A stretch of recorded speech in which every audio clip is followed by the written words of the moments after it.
하나님 말씀은 에베소서 3장 17절 말씀입니다. 에베소서 3장 17절 말씀, 우리 한 절 말씀을 보도록 합시다. 에베소서 3장 17절 말씀입니다.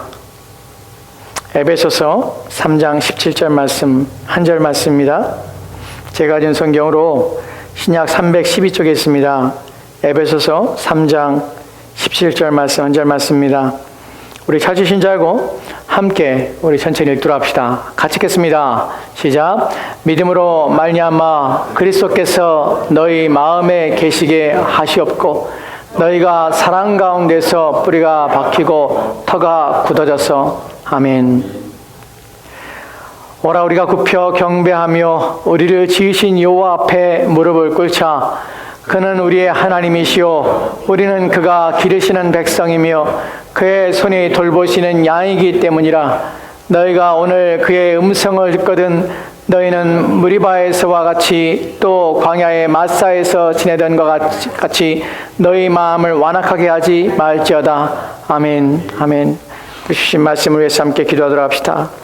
주님, 이 시간 우리가 우리의 마음을 굽히고 우리의 생각을 내려놓고 주의 말씀에 귀를 기울여 하나님 앞에 나아갑니다. 우리가 주의 양이요 주의 기르시는 백성입니다. 주께서 우리를 먹이시고 입히시며 또한 우리로 하여금 푸른 초장에 인도하시며 눕게 하시며 또한 우리로 하여금 목마르지 않도록 줄이지 않도록 우리에게 기르시며 우리를 양육하시는 자이심을 압니다.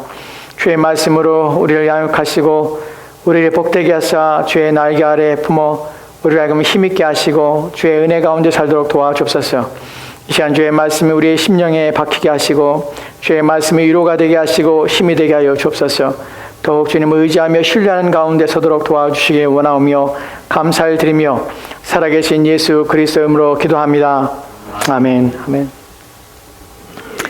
오늘 우리 함께 살펴볼 내용들은 이 시기를, 이때에 우리가 지금 살아가고 있는 때에 우리 마음들에 대해서 우리가 어떻게 하면은 근심 없고 두려움 없이 살 수 있을까, 또 오늘 이 상황들을 어떻게 우리가 이해해야 될까 하는 부분에서 또 다른 말씀들을 좀 살펴보려고 합니다. 우리가 지금 동일하게 모두가 다 어려운 시기를 지나고 있습니다. 모두가 다 나 혼자만 겪는 것이 아니라 모두가 다 우리는 안팎으로 어려움을 겪고 있습니다. 지금 코로나19를 통하여서 사람들은 걱정하며 근심하며 또한 두려워하고 있습니다. 이 병에 걸릴까, 또한 이 병을 통해서 우리가 치명적인 또 결과들이 우리 가운데 일어나지 않을까 하는 두려움들이 있지요. 그래서 지금 정부에서나 또한 기관에서는 우리의 활동을 제한하고 또한 집에서 거하기를 원하고 또 회사에서도 재택근무를 또 강요하고 있는 때입니다. 많은 사람들이 활동을 자제하게 되고 또한 우리의 생활 영역들이 점점점 위축되고 줄어들고 있는 상황입니다. 이런 상황 속에서 사람들이 점점 바깥 출입을 금지하고 또한 생활을 제한하고 또한 그래서 스스로 자기의 활동 영역을 줄이고 함으로 말미암아서 우리 가운데 또다시 벌어지는 일들은 우리의 경제적인 문제들이 또한 지금 심각한 문제로 대두되고 있습니다. 그래서 개인의 비즈니스와 사업들에 대해서 문제가 지금 있기 시작하고 또한 그런 말미암아 재정적인 문제들과 또 어려움들에 닥치고 있습니다. 사람들은 이것 때문에 마음이 상하고 또한 이것 때문에 염려하여 또 두려움 가운데 있는 것이 사실입니다. 이럴 때에 우리는 어떻게 해야 되는가? 이럴 때에 우리의 마음에 어떻게 하면 이런 것을 우리는 자유롭고 이런 가운데서 평강을 잃지 않을 수 있을까 하는 부분입니다. 이런 때에 우리는 서로를 위로하며 격려해야 합니다. 그러나 우리의 위로가, 우리의 격려는 사람부터 이상 사람들이 하는 방식과 이상 사람들이 하는 내용들 속에서 얻는 위로와 격려가 아닙니다. 우리가 얻는 위로와 격려는 하늘로부터 오는 것임을 기억하시기 바랍니다. 우리는 사람들이 하는 방식으로 서로를 위로하지 않습니다. 사람들이 하는 방식으로 우리는 격려하지 않습니다. 사람들이 하는 방식이 무엇입니까? 사람들이 할 수 있는 것은 두 가지지요. 그들에게 두려움과 염려가 닥칠 때 사람들이 하는 것은 하나는 절망하며 포기하는 것입니다. 낙심하는 것입니다. 그리고 모든 것을 다 내려놓고 이제 인생의 마지막처럼 그렇게 삶을 포기하며 자포자기하는 것이죠. 두 번째로 사람들이 하는 다른 방법은 낙천적이 되는 것입니다. 이 상황에 속해 지나갈 것이다. 다 괜찮을 것이다. 스스로 위로하는 것입니다. 그리고 이런 상황 속에서 낙천적이고 낙관적인 마음을 갖고 지속적으로 갖는 것입니다. 심지어는 이런 낙천과 낙관적인 상태는 우리로 보면 무엇이냐면 삶에서 거리를 두고 떨어져서 통해서 방관주의자가 되는 것이죠. 왜냐하면 거기에 있으면 자꾸 마음이 상하기 때문에 그래요. 두려워하기 때문에. 그 사람들은 이런 방식을 통해서 자기의 마음을 지키려 합니다. 잘 될 거야. 운이나 운명이나 이런 것에 맡기고 지금은 운이 나쁠 뿐이야. 지금은 운명이 나쁠 뿐이야. 이제 괜찮아질 거야 하는 것으로 자기의 마음을 위로 삼으려 합니다. 그것을 격려 삼고 삶의 기반을 삼고 그렇게 살아가려 합니다. 그러나 우리는 그런 방식으로 서로를 위로하지 않습니다. 잘 될 거야 하지 않습니다. 우리는 괜찮을 거야 하지 않습니다. 우리는 이것이 곧 지나갈 거야 하지 않습니다. 우리는 그리스도인입니다. 그리스도인은 무엇으로 위로를 받냐면 사람들의 말, 자신의 생각, 자신의 마음을 낙관적으로 또한 낙천적인 마음을 갖는 것으로 위로를 받는 것이 아니라 우리는 위로부터 오는, 위에서부터 오는 하나님께로부터 오는 우리 아버지가 되시는 그분 앞에 우리의 마음을 둠으로 우리는 위로를 합니다. 위로를 받기도 하고 또한 위로를 하게 되는 것이에요. 우리는 이런 위로가 참된 위로라는 사실을 오늘 또한 우리가 듣게 될 이 상황, 이 말씀 속에서 우리에게 주는 교훈은 그것입니다. 너희의 마음을 어떻게 할 것이냐, 너희의 생각들을 어떻게 할 것이냐, 이런 어려움 속에서 모두가 위험하고 모두가 어려움을 겪고 있는 이 상황 속에서 우리의 마음이 위로부터 어떻게 위로가 되며 우리의 위로, 참된 위로는 무엇이며 어떻게 이 어려움들을 극복하며 또한 우리는 나아질 수 있을까? 이 상황에서 우리의 마음을 잃지 않고 상하지 않고 우리의 마음들이 유지되며 또한 우리가 지치지 않고 낙심하지 않게 될 것인가 하는 부분입니다. 잠깐 순간적으로가 아니라 지속적으로 우리 인생에서 어려움을 닥칠 때마다 우리는 성경의 가르침에 귀를 기울이고 그 가르침에 따라서 우리의 마음이 낙심과 또한 절망이나 또한 두려움이나 공포 가운데 빠지지 않도록 우리의 마음을 지키는 일에 온 힘을 기울여야 합니다. 그것이 이 땅에 사는 사람들의 삶의 방식과 태도가 아니라 성경이 말하고 있는 것에 따라 통하여서 영원한 가르침에 대해서 우리의 마음이 그렇게 훈련되고 단련되어져야 될 기회로 삼는 것입니다. 우리가 알다시피 지금 우리 시대에 또한 지금 가까이 현재에서 우리 주변에서도 벌어진 일들은 전혀 일상적이지 않습니다. 3월 11일자 일본 뉴스에서 뉴스의 내용들을 읽게 되었습니다. 일본에서 일어난 특이한 상황인데 마켓에서 한 가지 제품이 다 동이 났어요. 사재기에서 다 이제 더 이상 판매할 수 없는, 구입할 수 없는 상태에 이르렀습니다. 그것이 무엇이냐면 여러분들 잘 알다시피 화장지였습니다. 화장지, 티슈, 화장지, 그 다음에 키친타올이라고 불리는 페이퍼타올들이 다 동이 났어요. 더 이상 판매할 수 없는 상태에 다 사람들이 사재기하고 그걸 사기 위해서 줄을 서기 시작하고 그것을 소유하기 위해서, 그것을 구입하기 위해서 사람들이 막 몰려들기 시작했습니다. 왜 그러냐면 그게 그 사건이 일어나기 전에 SNS 한 가지의 내용들이 사람들에게 전파되기 시작했습니다. 그 내용이 무엇이냐면 화장지가 곧 동일하고 화장지가 없어질 것이라는 것이, 더 이상 만들지 못할 것이라는 것이, 이유가 무엇이냐면 화장지의 원재료가 마스크의 원재료와 동일한 재료인데 이 마스크가 동일한데 이 화장지가 동일할 것인데 왜 그러냐면 이 모든 마스크나 화장지의 원재료를 중국에서 수입해 오는데 지금 중국이 그런 상황이기 때문에 더 이상 수입이 불가능해서 이제 마스크도 이제 화장지도 더 이상 구입하지 못할 것이다 라는 것이 SNS에서 사람들에게 널리 퍼졌기 때문에 그래요.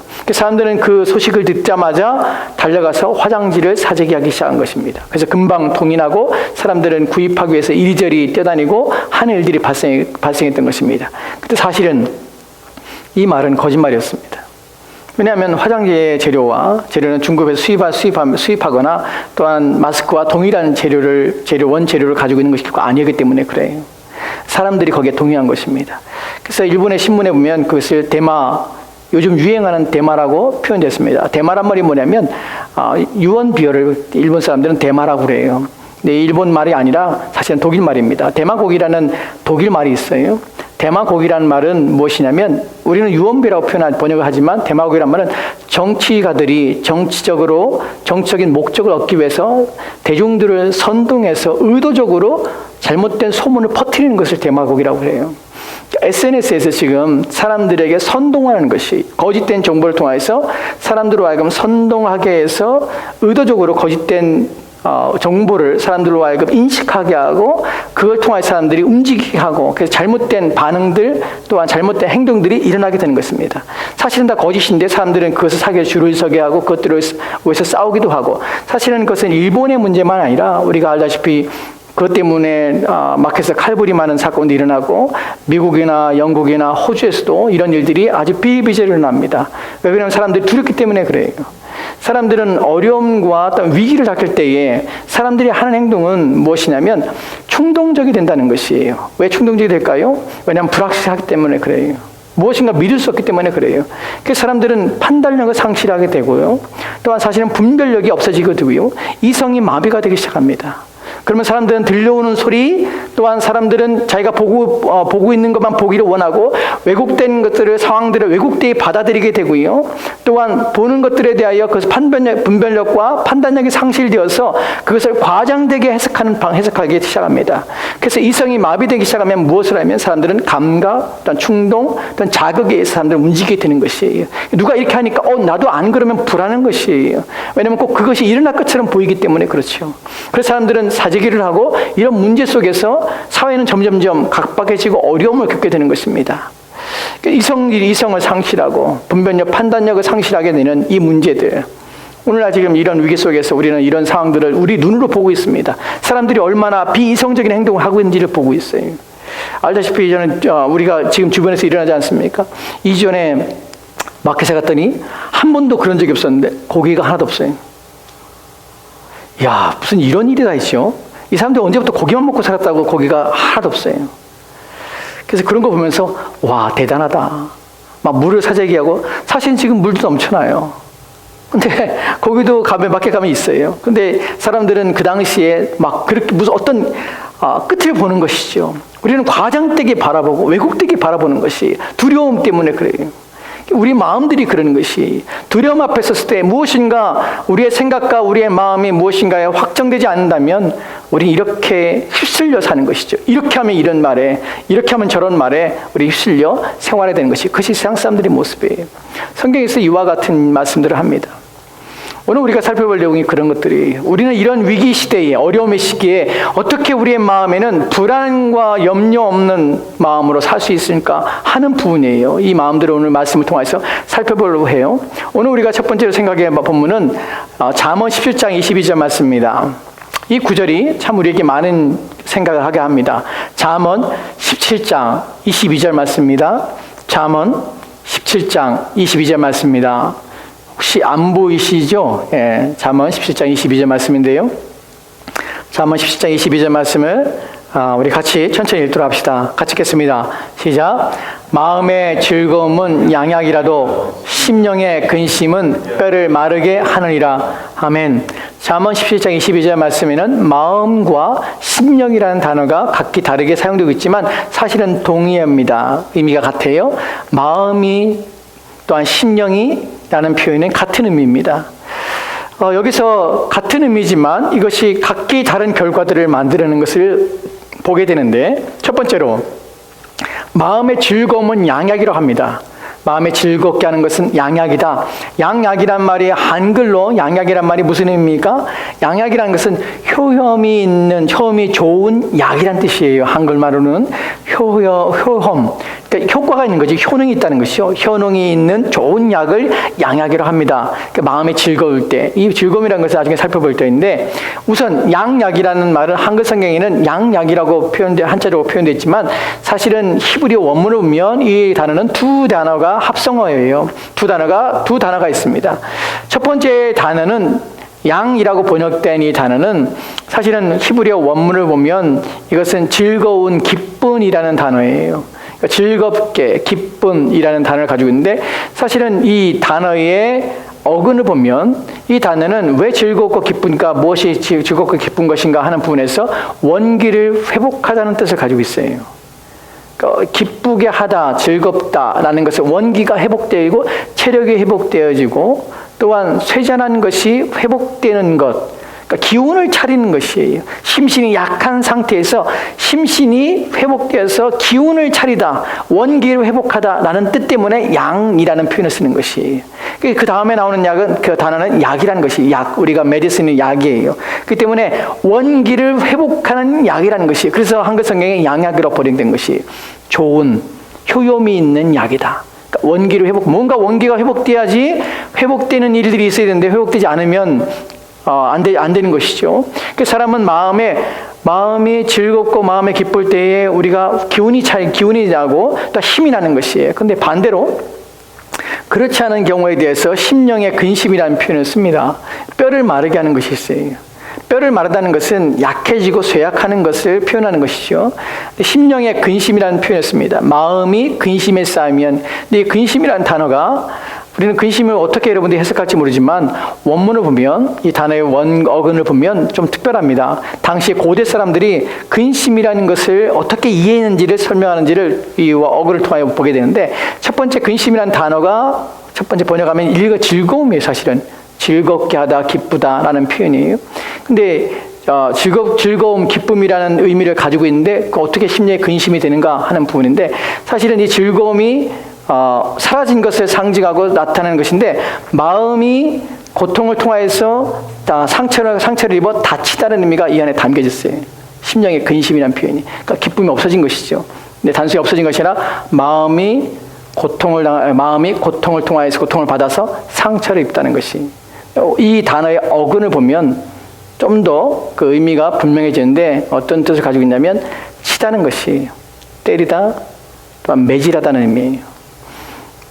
심령이 어떻게 당하냐면 매질을 당하고 침을 당하고 있는 것이, 그러니까 매를 때리는 것이. 여러분, 계속해서 매질을 하면 어떻게 될까요? 아프죠. 고통스럽죠. 근심이라는 당시의 사람들이, 고대에 있어서 히브리인들이 근심이라는 단어를 사용할 때 왜 매질하다는 단어의 어근을 가지고 있는 단어를 통해서 근심이라는 단어를 만들어냈냐면, 왜냐하면 이것은 마치 마음이 매를 맞는 상황이기 때문에 그래요. 이런 마음이 매를 계속 맞고 치는 것이, 마음을 계속 어떻게 해요? 고통스럽게 아프게 치는 것이. 그래서 근심하면 뼈가 마르게 되는 것이. 그러니까 얼마나 심각한 상황입니까? 근데 가만히 생각해 봅시다. 마음이 보이지 않습니다. 마음이라는 것은 우리 육체의 한 부분인 우리가 하고 느끼고 우리가 경험하고 있고 우리 안에 있다는 것은 사실이에요. 하지만 그 마음이 눈에 보이는 어떤 것이 아니기 때문에 우리 눈으로 확인할 수는 없습니다. 근데 그 마음이 계속해서 매질을 당하고 있어서 우리가 힘든 것이에요. 여러분, 근심하다는 것은 계속 매질하는 것이, 그럼 무엇이 매질하는 것이에요? 무엇이 우리 마음을 계속 매질하고 있습니까? 무엇 때문에 우리 마음이 자꾸만 아파하고 힘들어하고 고통을 겪고 있죠? 무엇입니까? 우리 눈에 보는 것, 우리 귀에 들리는 것 때문에 우리는 그것으로 매질하는 것이. 그럼 우리 눈에 보이는 것이 무엇입니까? 불안한 것이. 우리 눈에 보이는 것은 우리가 원하는 것이 아니죠. 불행이나 아픔이나 또한 우리가 잘못될 것을 생각하는 것이죠. 우리의 귀에 들리는 것들도 우리가 좋아하는 것이 아니라 자꾸만 안 된다는 부정적인 것들이 자꾸만 우리의 귀에 들리는 것이, 우리의 눈에 보이는 부정, 우리의 귀에 들리는 부정적인 생각들과 마음들이 우리로 하여금 어떻게 하냐면 그것이 두려움을 만들어서 그 두려움이 우리의 마음을 자꾸 계속 치는 것이에요. 두드려 패는 것이에요. 두드리니까 우리의 마음이 견딜 수가 없으니까 마음에 근심해져서 근심 통하여서 뼈가 마르게 되는 것이. 이 표현을 쓰는 이유가 무엇이냐면 그러지 말라는 것이에요. 오늘 우리가 함께 어려움의 시기를 겪고 이 고난을 함께 가고 있습니다. 어떤 사람에게서는 이 상황 속에서 자꾸 마음이 아픈 것이, 마음이 힘든 것이에요. 지치고 상하게 되는 것이에요. 왜냐하면 자기의 마음을 계속 두드리고 있기 때문에, 두려움으로, 공포심으로, 또한 좌절과 절망으로, 낙심으로 계속해서 두드리는 것이, 그 마음이 남아나지 않는 것이에요. 염려 때문에. 이런 것들에 대하여 우리는, 성경이 이런 것들에 대하여 그렇게 하면 너희 마음이 상하여서 지치고 또한 회복하기 힘드니까 그러지 말라고 우리 가운데 말씀하시는 것이에요. 여러분, 우리가 그리스도인으로서 하지 말아야 될, 우리 마음에 두지 말아야 될 것이 무엇이냐면, 사람들이 두려움과 공포에 빠지고 어려움 상황에 빠지게 되면 사람들의 마음속에 아까 말씀드린 대로 분별력, 또한 판단, 또한 이성적인, 이지적인 생각들이 다 없어지게 되는 것이에요. 그렇게 돼서 우리는 이제 감각적이고 긍정이 되고 충동적인 삶을 살게 되는 것이에요. 들려오는 것을 왜곡하고 과정되게 받아들이기 시작합니다. 그것이 만들어내는 것이 무엇이냐면, 우리는 일어나지 않은 것들에 대하여 과장하여, 일어나지 않은 일에 대해서 왜곡하여서 그것이 마치 일어난 것처럼 생각한다는 것이에요. 이것이 우리가 사람들이 가지고 있는 가장 큰 문제가 추측이고, 가장 큰 문제가 그것을 상상하는 것이에요. 우리는 무엇을 상상하냐면 최종적으로 가장 악한 상황을 상상하게 되고, 최종적으로 일어나지 않은 상황을 상상하게 되고, 또한 우리가 가장 크게 불행하고 최악의 상황에 대해서 우리는 상상한다는 것이, 이것이 자기의 마음을 치는 것이에요. 우리가 알다시피 우리 인생에서 우리가 염려하는 것 중에서 우리는 사실 95% 이상을 전혀 일어날 가능성이 없는 것들에 대하여 우리는 염려한다는 사실을 학자들이 얘기를 하죠. 우리는 그렇게 마지막 최종적인 결과들에 대하여 우리는 그것을 머릿속에서 미리 상상하고 고민하는 것이, 야복강에서 야곱이 그랬죠. 야곱이 형 에서가 400명의 군사를 데리고 종들을 데리고 온다는 말을 듣고 야곱이 겁을 먹기 시작합니다. 그리고 강을 다 자기의 가족들과 또한 자기의 가져야 모든 양떼를 숫대를 다 먼저 보낸 후에 자기는 못 건너가요. 그 밤에 계속 야복강 건너편에 있어요. 무엇이 그를 짓누르기 때문에 그죠? 그가 지금 낙심하고 있는 것이 무엇을 상상합니까? 자기 자식들이 죽는 것을 다 상상하는 것이, 자기의 모든 재물들이 다 빼앗기는 상상하는 것이, 자기도 죽는 것을 상상하는 것이에요. 우리는 이렇게 우리가 상상하는 것, 우리가 믿음의 눈으로 살지 않고 위에 계신 하나님을 생각하지 않으면 우리는 이렇게 상상과 우리 눈에 보이는 귀에 들리는 것들을 통해서 우리는 추측과 또한 우리의 과장되고 왜곡된 것을 정보를 통해서 우리는 그것들에 의해서 우리는 우리 마음을 자꾸 쳐서 짓눌러 우리를 죽게 하는 것이, 그러지 말라는 것이, 그렇게 하면 안 돼요. 그리스도는 상상으로 사는 사람이 아닙니다. 그리스도는 추측으로 살지 않아요. 여기에 대하여 하지 말라는 것 중에서 잠언 15장에 보면은 이렇게 말하고 있어요. 우리는 이것이 뼈만 마르는 것이 아니에요. 같이 읽읍시다. 잠언 15장 13절 말씀 제가 전체히 읽어드릴게요. 같이 읽겠습니다. 시작. 마음의 즐거움은 얼굴을 빛나게 하여도 마음의 근심은 심령을 상하게 하느니라. 마음의 근심은 마음을 자꾸 매질하고 치는 것은 계속해서 멈추지 않고 들려오는 소리, 눈으로 보는 것 때문에 상상하고 추측하고 또한 그 결과에 대하여 부정적으로 인식하고 끊임없이 자기의 마음에 그것을 두고 하는 자들은 심령이 상하게 됩니다. 심령은 뭐예요? 마음의 영혼이 상하게 되는 것이, 우리 육체만 상하는 것이 아니라 영혼이 상하기 때문에 그러지 말아야 하는 것이에요. 여러분, 이 일에 있어서 그럼 어떻게 합니까? 하는 성경의 가르침을 이제 들어갈 것이에요. 어떻게 그러면 우리의 마음을 치는 것을 멈출 수 있냐는 것이죠. 어떻게 하면 우리는 그것에서 우리의 마음을 지킬 수 있을까? 어려움 가운데 평강을 잃지 않을 수 있을까? 어려움 가운데 낙심하지 않을 수 있을까? 하는 부분에 대해 살펴볼 것이에요. 첫 번째로는 우리는 하나님께로 돌아가야 한다는 것이에요. 우리에게 누가 있냐면 하나님이 계시다는 사실이에요. 그분 앞에 나아가는 것만이 우리의 마음을 지키며 우리가 낙심하지 않을 수 있는 유일한 방식이라는 사실입니다. 우리가 매일매일 우리 인생에서 들려오는 소리 때문에 나의 마음이 계속 매질을 당해서 두려움 때문에 밤잠을 이루지 못하고 고민과 걱정되어 죽게 되어서 내가 뼈가 마르고 내 영혼이 상하고 하는 고통 속에서 벗어날 수 있는 것은 하나님께로만 나가야 합니다. 왜 그럴까요? 시편 33편에 보면 이렇게 말씀하고 있습니다. 같이 읽겠습니다. 시작. 그는 그들 모두의 마음을 지으시며 그들이 하는 일에 굽어 살피시는 이로다. 아멘. 인터넷에서 보고 있는 분들의 다시 한번 말씀드릴게요. 그는, 하나님은 그들 모두의 마음을 지으신 분이시다. 그들이 하는 일을 굽어 살피시는 분이시다. 하나님은 그러신 분이십니다. 우리의 마음을 누가 지었습니까? 하나님이 지으신 것이에요. 왜 우리는 이런 상황에서 내가 중단하지 못하는, 내가 어쩔 수 없이 계속해서 나도 모르게 내 마음을 난도질하고 또한 쳐서 고통스럽게 하고 마음에 피가 나게 하고 상처를 입게 하고 쓰라림과 또한 아픔 속에서 신음하는데 왜 나는 이 일을 멈추지 못하는가? 이 일을 멈추기 위해서 난 무엇을 해야 되는가? 하나님께로 가셔야 합니다. 하나님, 그분이 우리 마음을 지으셨기 때문에 그래요. 그렇다면 오늘 우리가 읽은 본문에서 우리 마음을 어떻게 해야 합니까? 하는 부분을 살펴볼 것이, 하나님께 나갈 때 우리는 무엇을 얻을 수 있고 어떻게 해야 합니까? 어떻게 하는 것이 우리의 마음을 치지 않고 이 일을 멈추게 됩니까? 라는 부분입니다. 에베소서 3장 17절 말씀입니다. 에베소 3장 17절 말씀, 오늘 우리가 함께 읽었던 본문입니다. 에베소서 3장 17절 말씀 천천히 제가 읽어드리겠습니다. 같이 읽읍시다. 시작. 믿음으로 말미암아 그리스도께서 너희 마음에 계시게 하시옵고 너희가 사랑 가운데서 뿌리가 박히고 터가 굳어져서. 아멘. 이 구절은 본문 전체를 읽어야 되지만 우리가 앞에 부분만 생각해 보려고 합니다. 믿음으로 말미암아 무엇이? 그리스도께서 너희 마음에 계시게 하시옵고. 이것은 바울이 에베소 교인들을 위해서 기도하는 기도의 제목입니다. 에베소 교인들은 어떤 상황이었습니까? 에베소서라는 큰 도시에서 에베소서의 사람들은 우상을 섬기며 하나님 없이 살았던 사람들이에요. 그런데 이 사람 중에 일부가 복음을 듣게 되었습니다. 그리고 그리스도인이 된 것이에요. 그들은 사회에서 격리되었고 또한 사람들에게 지탄을 받게 되고 또한 세상에서 심지어는 쫓겨나며 그들의 사업과 또한 그들이 행하는 그 모든 것들은 제한을 당하고 어려움을 겪고 있는 상황입니다. 그런데 불구하고 그리스도를 믿고 그리스도를 의지하며 살았던 사람입니다. 오늘 우리가 당하고 있는 어려움과 비교했을 때 더하면 더했지 덜하지 않은 상황이에요. 그런데 바울은 그들에게 위해서 기도하면서 이렇게 기도합니다. 하나님, 저들이 비즈니스 잘 되고 저들이 사업이 잘 되고 저들이 하는 모든 일이 잘 돼서 이제 모든 걱정 없고 근심 없이 염려 없이 살게 해주시오 라고 말하지 않습니다. 오히려 바울은 이렇게 말합니다. 믿음 말미암아서 그리스도께서 너희 마음에 계시게 하시옵고, 이것이 더 중요한 것이, 이것이 우리 눈에 잠시 잠깐 우리의 상황들이 더 나아지는 것보다 훨씬 더 나은 것이에요.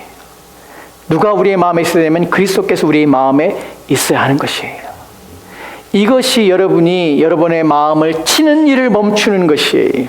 여러분의 밤에 걱정에 근심해서 잠을 못 이루는 상황에서 여러분이 편히 눕기도 하며 잘 수며 자며 쉴 수 있는 일들이 여러분 마음에 짓누르며 고통을 주는 상황에서 벗어날 수 있는 길이 여러분 마음에 누가 계시냐면 그리스도께서 여러분 마음에 계시한다는 것이에요.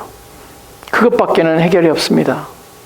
주님께서는 이 일을 우리 가운데 허락하시고 이 일이 되어지게 하시는 것이에요. 왜 그렇습니까? 몇 가지 살펴볼 것인데, 첫 번째, 그리스도가 우리 마음에 계시게 된 이유가 무엇이냐면 그분이 하나님이시기 때문에 그래요.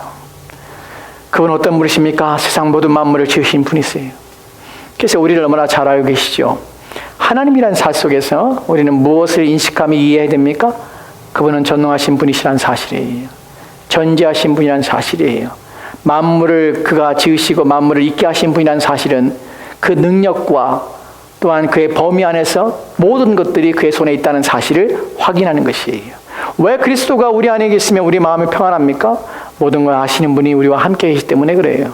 두 번째는요, 그분은 전능하고 전지하시지만 나와 상관이 없다면 무슨 유익이 있겠습니까? 그분이 내 마음에 계시지만 그분이 전능하고 힘이 있다는 것과 나에 대해서 아무런 그분이 호의가 없다면, 나에 대해서 그분이 아무런 관심이 없다면 그것이 내가 그분을 내 안에 모시는 것과 그분의 전능함과 전지함과 그것이 무슨 소용이 있습니까? 라는 부분입니다.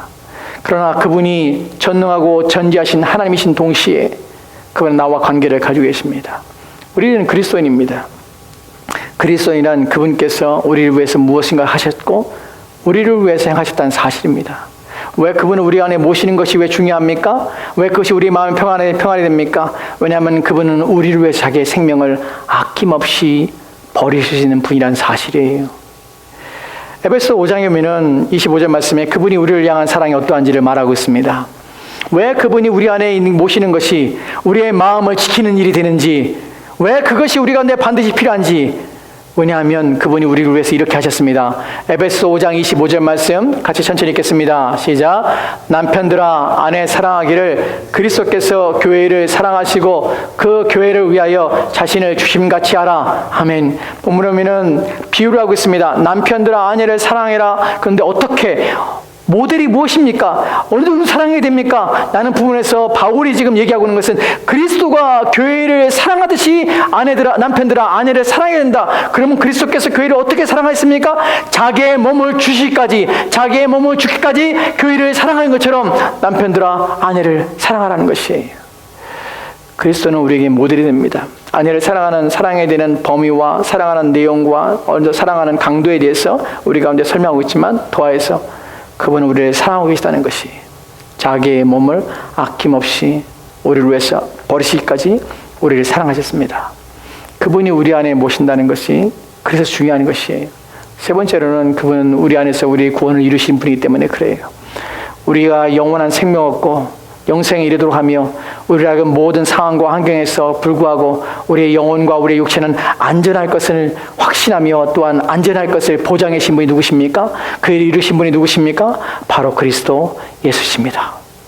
그러기에 우리는 그분을 우리 안에 모셔야 합니다. 우리 마음에 모셔야 하는 것입니다. 그렇지 않다면, 그렇지 않은 일에 대하여 그렇지 않은 삶에 대하여 에베소서에서는 바울은 또 이렇게 가르치고 있습니다. 우리가 만약에 그리스도가 우리 가운데 없다면, 우리 마음에 두지 않다면 우리는 이렇게 사는 것이에요. 이렇게 사는 것이 당연한 것이에요. 더 이상 다른 길과 다른 방식은 없어요. 모두가 다 그리스도를 마음에 두지 않고 사는 사람들은 이렇게 살 수밖에 없는 상황에 처하게 되는 것이 에베소서 4장 17절 말씀입니다.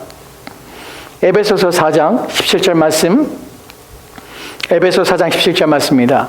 우리 천천히 같이 읽겠습니다. 시작. 그러므로 내가 이것을 말하여 주 안에서 증거하노니 이제부터 너희는 이방인이 그 마음에 허망한 것으로 행함같이 행하지 말라. 아멘. 이 구절에서 너희는 이방인이 그 마음에 허망한 것으로 행함같이, 이방인은 어떻게 행합니까? 마음이 허망한 것으로 허망하게 행하는 것이에요. 바울은 본문에서 내가 이것을 주 안에서 증언하노니라 말합니다. 사실은 증언이란 표현은 바울이 말하고 있는 의도에 대해서 좀 강도를 약하게 합니다. 사실은 본문에서의 의미는 내가 증언한다는 것이 내가 너에게 주장하고 내가 너에게 확실하게 선언하고 너에게 분명히 알릴 때 무엇이냐면, 이방인들은 마음이 허망하여서 허망한 대로 행한다는 것이에요.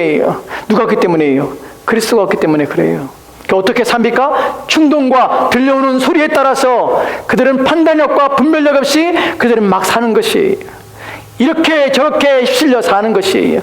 그래서 그 다음에 나오는 18절과 19절 말씀에서 그들의 삶의 모습을 보여줍니다. 18절과 19절 말씀입니다. 같이 읽겠습니다. 시작. 그들의 청명이 어두워지고 그들 가운데 있는 무지함과 그들의 마음의 굳어짐으로 말미암아 하나님의 생명에서 떠나 있도다. 그들이 감각 없는 자가 되어 자신을 방탕에 방임하여 모든 더러운 것을 욕심으로 행하되, 자신을 방탕에 방임합니다. 멋대로 사는 것이 마음대로 살지요. 그들의 마음 입술을 삽니다. 왜 그럴까요? 총명이 어두워졌기 때문에 그래요.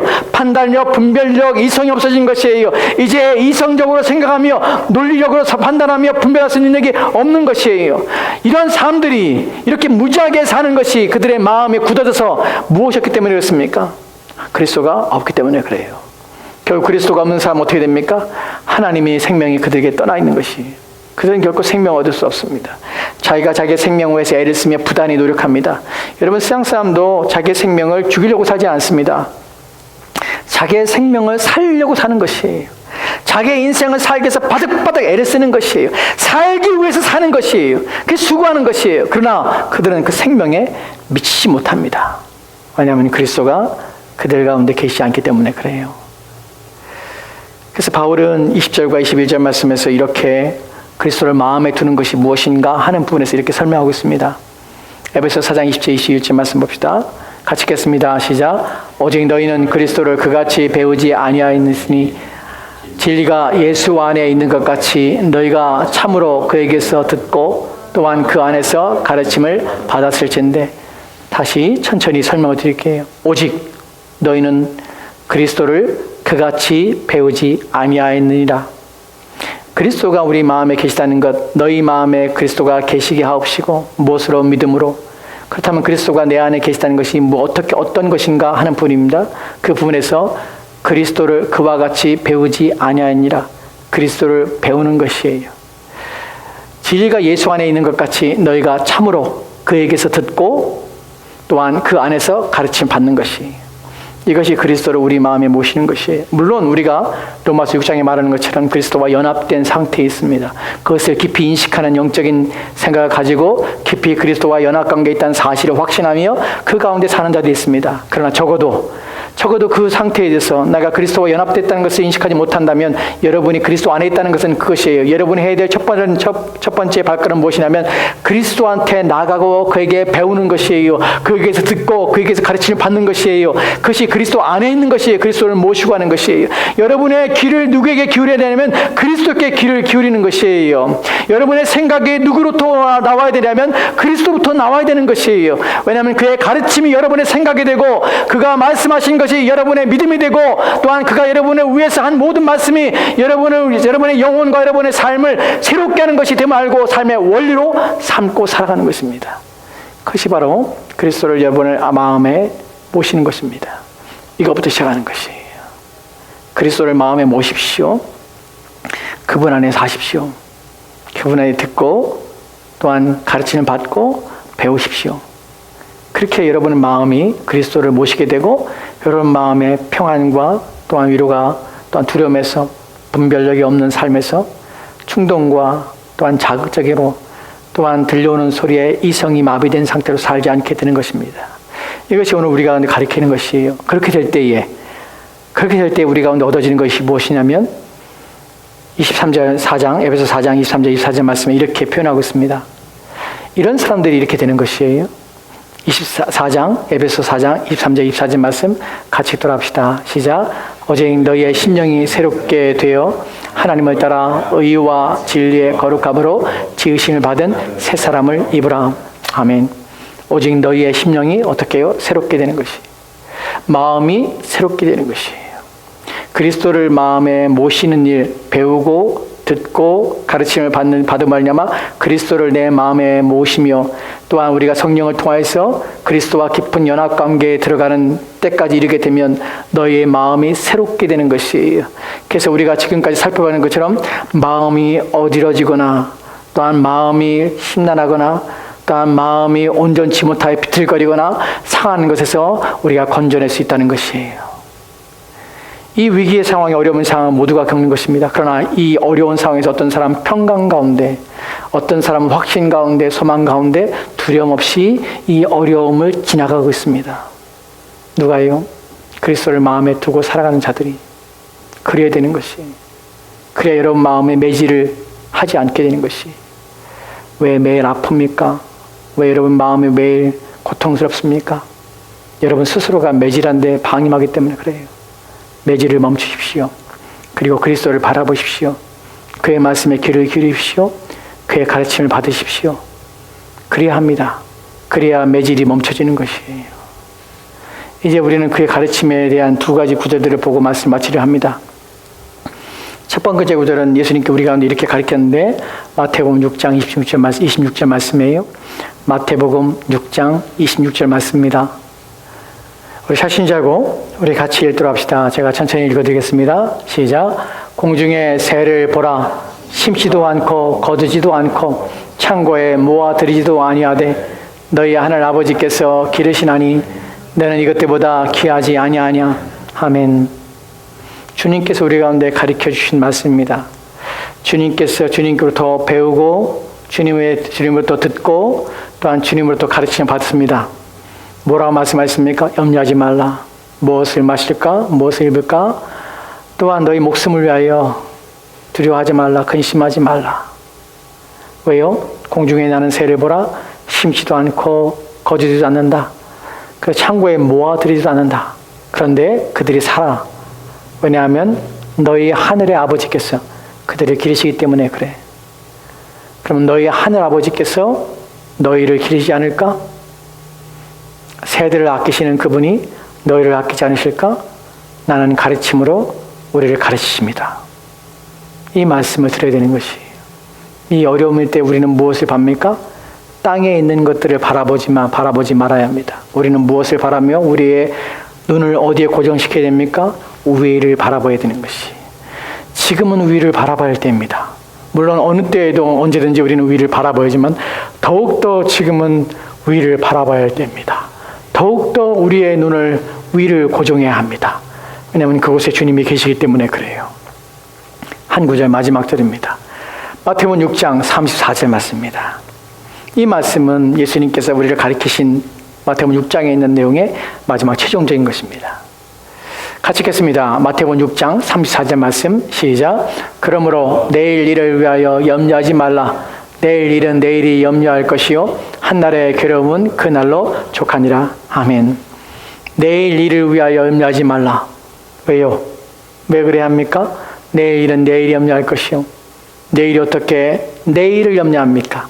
내일이 어떻게 내 일을 염려합니까? 라는 부분이죠.